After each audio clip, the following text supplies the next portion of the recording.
शेंजी अपने टाइमलाइन 2018 में वापस आ गई थी। वो जल्दी से अपने डैड को देखने के लिए चाहती है।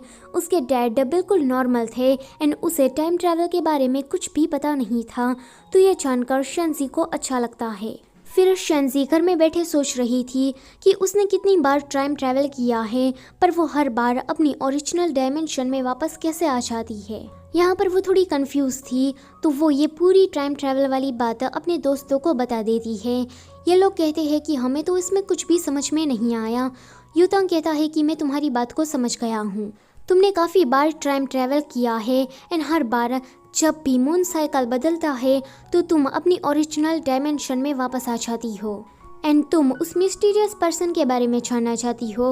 वो कहती है कि हाँ। यूतांग कहता है कि वो मिस्टीरियस पर्सन उसका निशाना जीजाओ है। अगर तुम चाहोगी भी फिर भी तुम जीजाओ को नहीं बचा सकती, क्योंकि उस मिस्टीरियस पर्सन को सभी जगहों पर होने वाले हादसे के बारे में पहले से ही पता है। सभी लोग यूतांग की तारीफ करते हैं कि वो कितना ज़्यादा स्मार्ट है।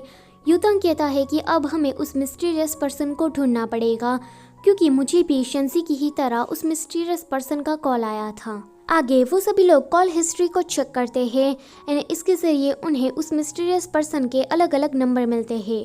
एक नंबर में से वो मिस्टीरियस पर्सन जीजाव के घर से फ़ोन उठाता है, तो इन लोगों को पता लग जाता है कि वो मिस्टीरियस पर्सन और कोई नहीं पर बटलर है। यह जानकर ये सभी लोग जीजाव के घर पर जाते हैं। जीजाव का पूरा घर खाली था, वहाँ पर कोई नहीं था। शेंजी एक लॉकर में से अपनी कुछ पुरानी यादों को देखती है एंड उसे पता लगता है कि जीजाव ने उससे जुड़ी हुई सारी यादों को यहाँ पर संभाल कर रखा है। तभी ही वहाँ पर दो आती है। वो कहती है कि हमें ये चिट मिला। उस चिट में लिखा था कि जीजाओ पहले ही मर गया है, तो तुम उसे देखने यहाँ पर मत आना। सभी लोग कहते हैं कि शेंजी अब गिव अप कर दो। शेंजी कहती है कि नहीं, मुझे जानना है कि जीजाओ किस लिए मरा। जब शेंजी अपने घर पर वापस आती है तो उसके घर पर पुलिस आई थी। डैड पुलिस वालों से कह रहे थे कि हमारे घर पर चोरी हुई है, पर चोर ने एक भी सामान को नहीं चुराया है। ये सुनकर शेंजी उस मिरर के टुकड़े को जल्दी से देखने के लिए जाती है। वो मिरर का टुकड़ा वहाँ से गायब था। तभी ही जुआन आकर कहता है कि शेंजी जरा ये देखो। न्यूज़ में दिखाया जा रहा था कि बटलर अब जीजाव के डैड की कंपनी संभालने वाला है एंड आज से वही उसका ऑनर है। शेंजी कहती है कि अच्छा, तो बटलर ने ये सब कुछ पैसों के लिए किया। अगले दिन ये लोग मीटिंग बुलवाते हैं एंड सोच रहे थे कि बटलर को वो लोग कैसे पकड़े। तभी ही वहाँ पर शेंजी के डैड आ जाते हैं। डैड कहते हैं कि बटलर तो मेरा अच्छा दोस्त है। शेंजी पूछती है कि आपको पता है कि वो हमें कहाँ मिलेगा, तो डैड कहते हैं कि मुझे कुछ जगह के बारे में पता है। अगले सीन में ये सभी लोग डिवाइड होकर अलग अलग जगहों पर बटलर को ढूंढने के लिए जाने लगते हैं। शेंजी और यूतांग माउंटेन की ओर जा रहे थे, तो उन्हें पता लगता है कि ये जो टैक्सी ड्राइवर है वो तो जीजाव का डैड है। ये लोग कहते हैं कि अंकल आप यहाँ पर कैसे? तो वो कहते हैं कि जब से जीजाव मरा है तब से मैं ओवर थिंकिंग करने लगा हूँ। पर रुको जरा, अभी मेरे बेटे को मरे हुए जस्ट कुछ ही साल हुए हैं और तुम दोनों साथ में भी आ गए। तो यूतांग कहता है कि अंकल ऐसी कोई बात नहीं है। शेंजी कहती है कि अंकल आपको क्या पता है कि जीजाव को बटलर ने ही मारा है। तो जीजाव के डैड कहते हैं कि वो भला ऐसा काम क्यों करेगा, जब जीजाव मरा था तो सबसे ज्यादा दुखी वही था। दूसरी तरफ शावये और वीरेन दोनों बटलर को ढूंढने के लिए गार्डन जैसी जगह पर आए थे। वहाँ पर उसे एक छोटा बच्चा मिलता है, तो वीरेन उसे पूछता है कि क्या तुम इस अंकल को जानते हो। वो छोटा बच्चा कहता है कि अगर तुम मुझे इस गेम में हरा देते हो तो शायद मैं तुम्हें बता दूंगा। वो बच्चा तो बहुत ही ज़्यादा स्मार्ट था। वीरेन उसे बार बार हार रहा था एंड ऐसे ही वो लोग यहाँ पर खेलने लगते हैं।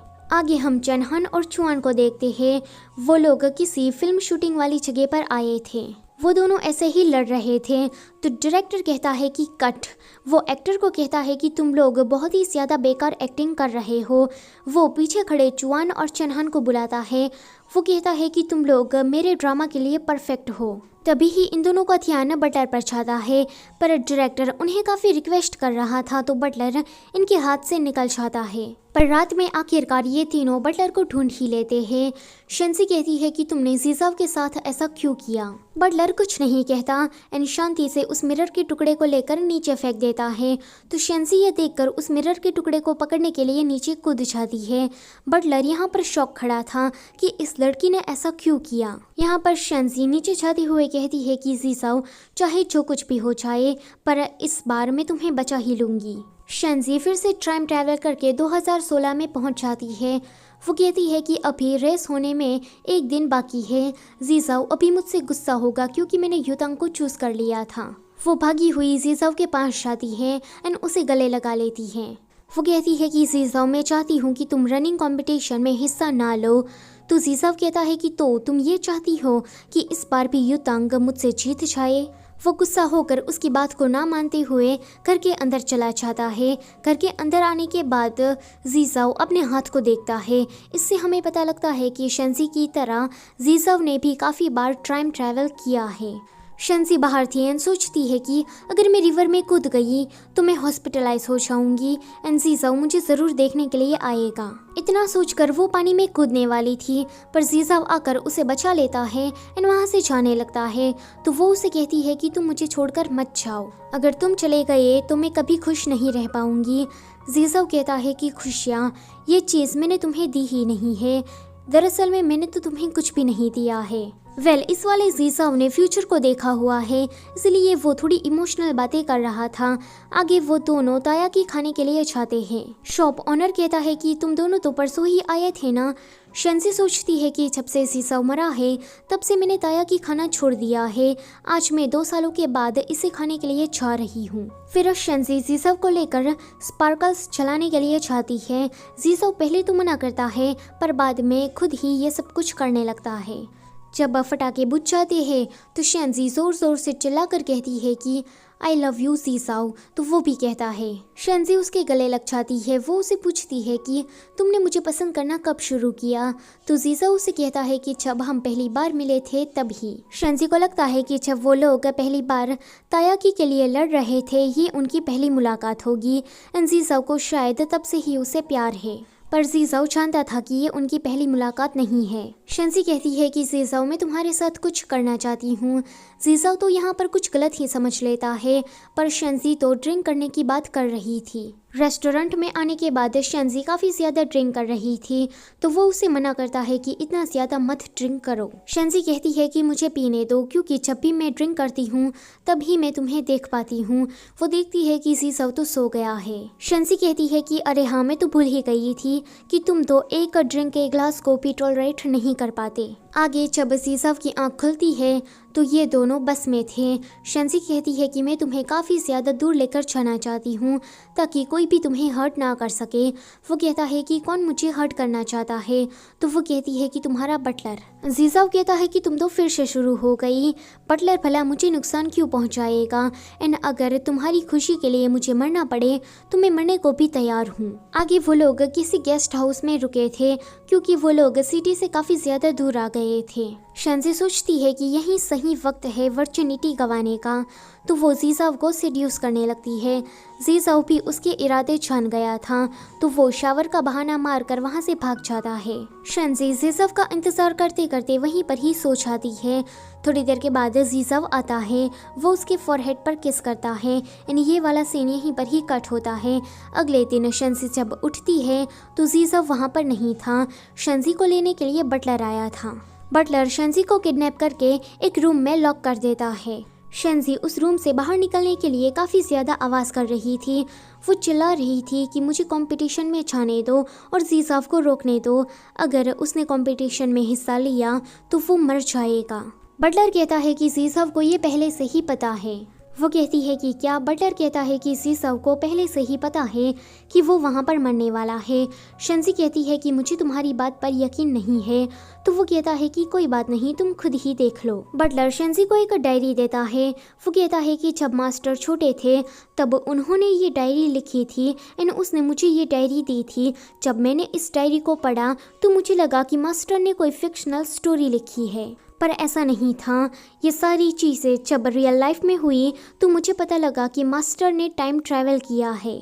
आगे शेंजी जीसाओ की उस डायरी को पढ़ने लगती है। जीसाओ ने उस डायरी में शेंजी से जुड़ी हुई सारी यादों को लिखा था। जिस तरह से शेंजी ने जीसाओ को मरते हुए देखा है उससे कहीं ज़्यादा बार जीसाओ ने शेंजी को अलग अलग तरीके से मरते हुए देखा है। जीजाओ ने बहुत बार टाइम ट्रैवल किया था एंड हर बार शेंजी को उसने बचाने की ट्राई की, पर रिजल्ट सेम ही आया। एक बार तो जीजाओ ने ये सोचा था कि वो शेंजी से मिलेगा ही नहीं एंड हमेशा हमेशा के लिए अमेरिका में रहेगा, पर उसे न्यूज़ के जरिए पता लगता है कि शेंजी की मौत प्लेन क्रैश में हो गई है। जीजाओ ने कितनी बार इस भाग्य को बदलने की ट्राई की, पर कुछ नहीं हुआ। शेंजी ये डायरी पढ़कर रोने लगती है। बटलर उसके पास आता है। वो कहता है कि अब तुम समझ गई ना कि मास्टर क्या कहना चाहते हैं। शेंजी कहती है कि तो वो मेरी जान बचाने के लिए खुद मर रहा है। तो बटलर कहता है कि देखो तुम दोनों ने सेम चीज़ की है, पर मैं तुम्हें बता दूं कि मास्टर ने तुमसे कहीं ज़्यादा बार टाइम ट्रैवल किया है। उन्होंने सारी पॉसिबिलिटीज़ को देख लिया है कि तुम कैसे ज़िंदा रहोगी। उन्होंने कहा कि इस कहानी का कोई हैप्पी एंडिंग नहीं है, तो किसी एक को तो मरना ही पड़ेगा। शेंजी कहती है कि जीसाव के पास तो कितनी अच्छी लाइफ है, वो कितना स्मार्ट है, फिर वो मेरी जैसी मामूली लड़की के लिए क्यों मरना चाहता है। बटलर कहता है कि ये बात तो मैं भी नहीं जानता। तब शेंजी को याद आता है कि जीसाव ने बस में कहा था कि अगर तुम खुश रहती हो तो मैं तुम्हारे लिए मरने को भी तैयार हूँ। बटलर कहता है कि वो टाइम आ गया है, जीसाव अब मर चुका होगा। यह सुनकर शेंजी भागी हुई जीसाव के पास हॉस्पिटल में उसे देखने के लिए जाती है। जीसाव की थोड़ी थोड़ी सांसें अभी चल रही थी। शेंजी उसे कहती है कि मुझे अब सब कुछ पता लग गया है। जीसाव कहता है कि मुझे माफ़ कर देना, मैं बस तुम्हारा एक हैप्पी एंड चाहता हूँ एंड हाँ, मेरे मरने के बाद भी तुम खुश रहना। इतना कहते ही जीसाव मर जाता है। सो गाइस, ये पार्ट होता है यहीं पर ही ख़त्म। वीडियो अगर अच्छी लगी है तो उसे लाइक करो और चैनल पर पहली बार आए हो तो उसे सब्सक्राइब करते जाना। Thank you for watching.